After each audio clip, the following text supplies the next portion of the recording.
মাদারীপুরে আধিপত্য বিস্তারকে কেন্দ্র করে দুই পক্ষের সংঘর্ষে অন্তত 20টি হাতবোমার বিস্ফোরণ ঘটে। সংঘর্ষে উভয় পক্ষের 8 জন আহত হন।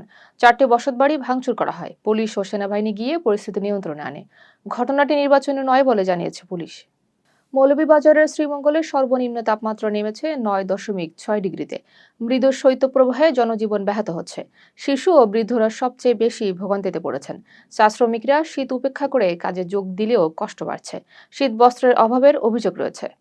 লিবিয়া থেকে 110 জন অবৈধ বাংলাদেশি অধিবাসীকে দেশে ফেরত পাঠানো হয়েছে। আমশেদ সীমান্ত দিয়ে প্রত্যাবাসন সম্পন্ন হয়।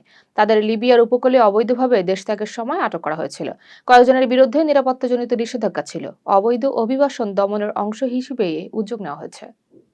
চট্টগ্রাম বন্দরের 15 কর্মচারী দেশ ত্যাগে নিষেধাজ্ঞা চেয়ে আবেদন করেছে বন্দর কর্তৃপক্ষ। রাষ্ট্রবিরোধী কর্মকাণ্ডে জড়িত থাকার অভিযোগ আনা হয়েছে। দুদকের তাদের সম্পদ তদন্তের অনুরোধ করা হয়েছে। এনসিটি ইস্যুতে চলমান আন্দোলনের প্রেক্ষাপটে পদক্ষেপ। বর্তমানে তদন্ত কার্যক্রম চলছে।